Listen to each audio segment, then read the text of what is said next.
ספר בן קתרין. The book of Jachanan ben Kathryn. ספר יוחנן בן קתרין. Chapter 39. Prepare ye to hear a sound in Moriah, let us reside. I say ye, an echo in the courtyards is heard. Leave off thy labor and come and worship the King.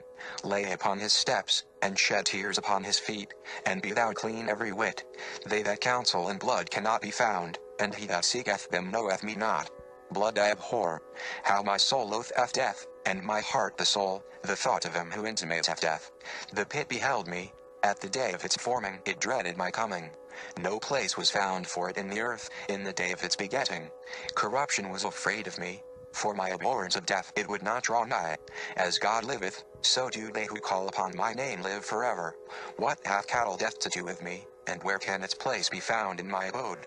The ways of the Lord create peace, and they cause the flower of Zion to bloom, but the slaughter of thy flocks created a cold heart, and one not inclined unto the Lord. But come ye to the Lord, for he is comely, and of a gentle hand upon all those who shed tears. Be thou forgiven at the sight of the Lord. Kiss him as a beacon before he cometh.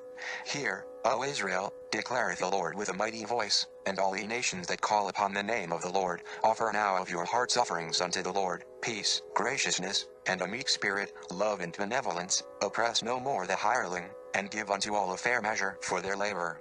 He who shortened the hours of an hireling that he might not earn his bread, shorten no more. O vexed land, be thou clean, and set not thy cleverness to cunning. Rejoice, O land that is muddled, and all ye careless thinkers be subdued. For the Lord, for his great namesake, shall subdue the impudent brow, and he shall cause to cease the perverse tongue. The circumspect man shall be a congregation. He shall declare the great name of the Lord, and take courage and inspiration from his doings. For the Lord is honor and dignity, he is the ancient and honorable, and the noble Lord. He mindeth not small things that he might lay a snare. For his great namesake he shall never run before his enemies, nor see them dash to pieces his people. His crest is upon him, and his holy name girded about his waist. By liberty and abundance doth he conquer, forever conquering is the mighty God, and never oppressing. Liberty conquereth, she is forever in his hand, oppression is not her scepter. The liberal shall be elevated, and the seeker of iniquity cut off. In place of the grasping hands, the giving palm, in place of the clamorous mouth, circumspect speakers. Wisdom shall choke out weeds, and shall cast its pollen in the wind until thy land, O briar, is a land of flowers and berries. Beauty as the thorny rose shall pierce those that draw nigh unto it, that it may be regarded with respect.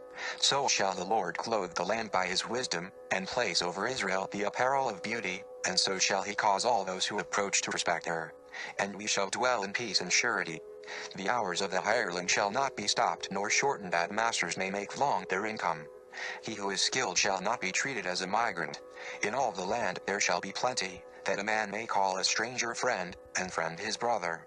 Woe unto him who deviseth mischief, whose counsel is set to find means of annulment and circumvention.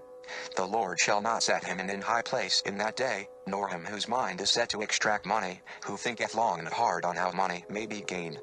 Woe unto the government that setteth money as the annulment and as the redemption, for their clerks govern them, and their officials are money changers, and their judges are reapers of lucre. But rejoice, thou land of adders' tongues, for the Lord shall give unto thee the eloquent man, the artificer of beauty, the clever wit, he who maketh profound his music, the builder of gates, and the judge who judgeth rightly by the heart of the Lord. In that day the adder shall withdraw into its den, and for lack of air and stalking it shall die. Great shall be the death thereof, that the adder's dens shall cave in by the multitude of their rot, and the place of their nesting, the chief habitat of their domiciles, shall be called the valley of silence, for the depth of the valley that shall remain. And ye shall no more be vexed by the adder's tail. I have heard this from the Lord, and so shall it come to pass. Behold, in that day a sound, in Moriah a sound, David singing to his lover. An offering from the Lord, flesh reappearing. The Lord of hosts shall perform this. The oracle against the heads of Ephraim. Thus saith the Lord unto the towers of Jerusalem, and unto the mountains of Judea, I call from the horn of Jacob, and who is he who answereth? He is gathered as unto the fallen stones and dispersed seed. A call to assembly is heard in the plains, and a gathering is made of armies in the ruined places. Moreover, thus saith the Lord who calleth from the horn of Jacob and maketh it the sounding of his voice, come ye from the houses of death, ye within the cities. Let the watchmen of your gates see the gathering of banners.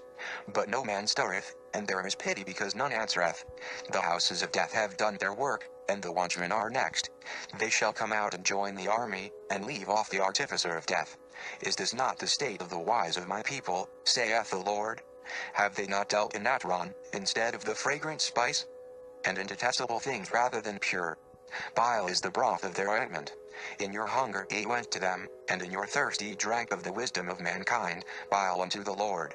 And then as ye withered, ye turned to false teachers, and yet ye did not grow fat. Your ways grew thin. Your laws and your traditions were as parched skin on dry bone.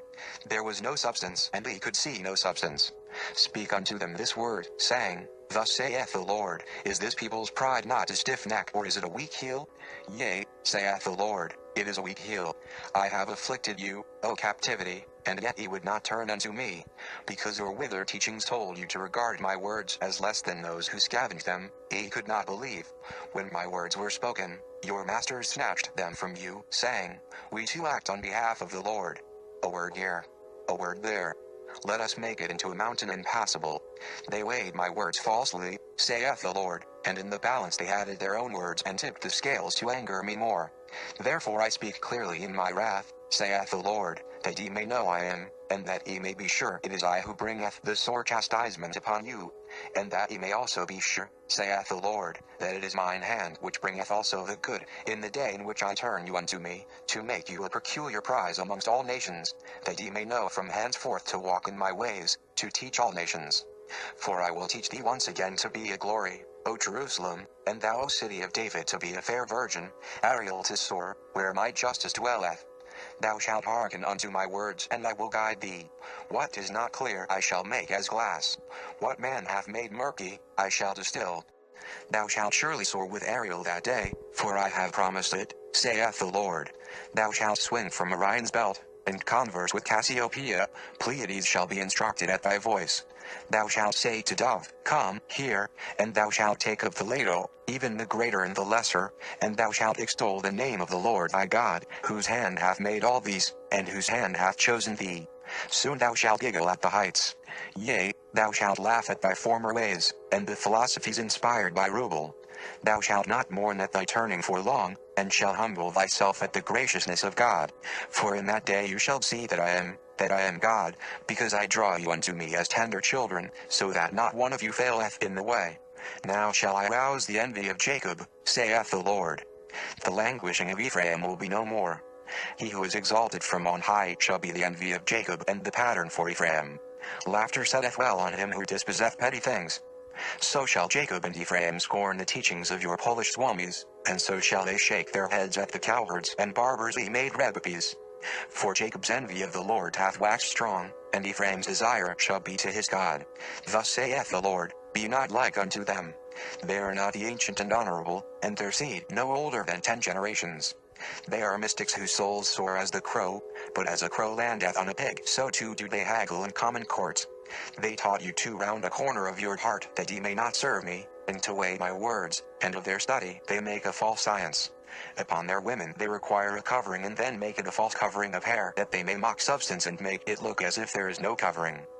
Better not to be born than to do shallowness in the name of the Lord. The sins of my people have a false covering of righteousness, and your bandage, Perushim, causeth their sores to fester, and the pious to wax as a canker. I see them dance as do the primitives.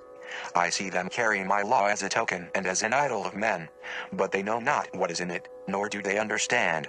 See from afar off, ye mystics, let your souls seek the past, even the mists of Europe, to see what I have done to the place of your nativity. For your father was a Pole, your mother a half-caste passing thought, and that place became a desolate inheritance. Mend your ways while the Lord speaketh peace.